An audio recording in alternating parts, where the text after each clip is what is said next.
దైవ మర్మములు ఆగస్టు 14. సహోదరుడు భక్తసింగ్ గారి అనుభవములో దేవుడు ఆయనకు బయలుపరిచిన మర్మములను అనుదినము పంచుకునుట.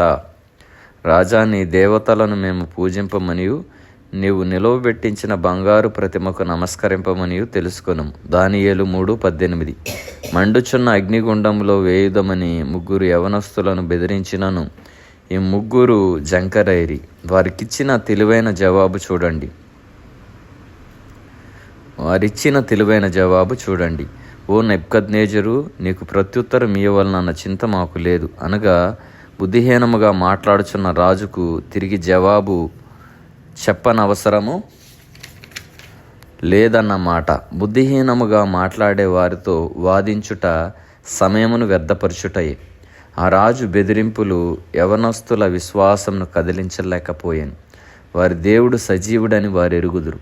ఆయనకు సర్వాధికారము కలదనియు సాతాను శక్తిని మించిన బలము కలవాడనియు వారు ఎదుటనున్న రాజు కన్నను గొప్పవాడనియు నిస్సందేహముగా వారు ఎరిగియుండిరి.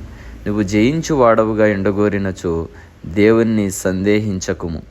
నిన్ను అగ్ని పరీక్షలలో తీసుకొని వెళ్ళినను ఆయనను ప్రశ్నించు అధికారం నీకు లేదు.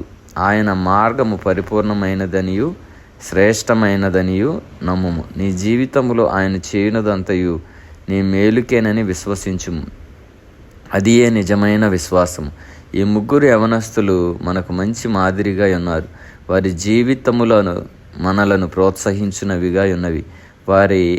వారు అగ్నిగుండంలో వేయబడుదురని వారిని బెదిరించినను వారు ప్రతిమకు సాగిలపడలేదు. మేము సేవించుచున్న దేవుడు మండుచున్న వేడిమి గల ఈ అగ్నిగుండములో నుండి మమ్మను తప్పించి రక్షించుటకు సమర్థుడు అని పలికిరి. ప్రభువు మనలను ఎన్నడూను ఎడబాయడని మనము నమ్మవలెను. పరలోకమందును భూమి మీదను నాకు సర్వాధికారం ఇయ్యబడి ఉన్నది. ఇదిగో, నేను యుగ సమాప్తి వరకు సదాకాలము మీతో కూడా ఉన్నాను అని ప్రభువు చెప్పాను. మత్తయి 28:18-20.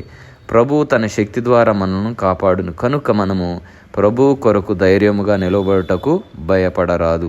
దేవుడు మనకు కూడా దేవుని కొరకు ధైర్యముగా నిలబడుటకు తన కృపను అనుగ్రహించును గాక. ఆమేన్.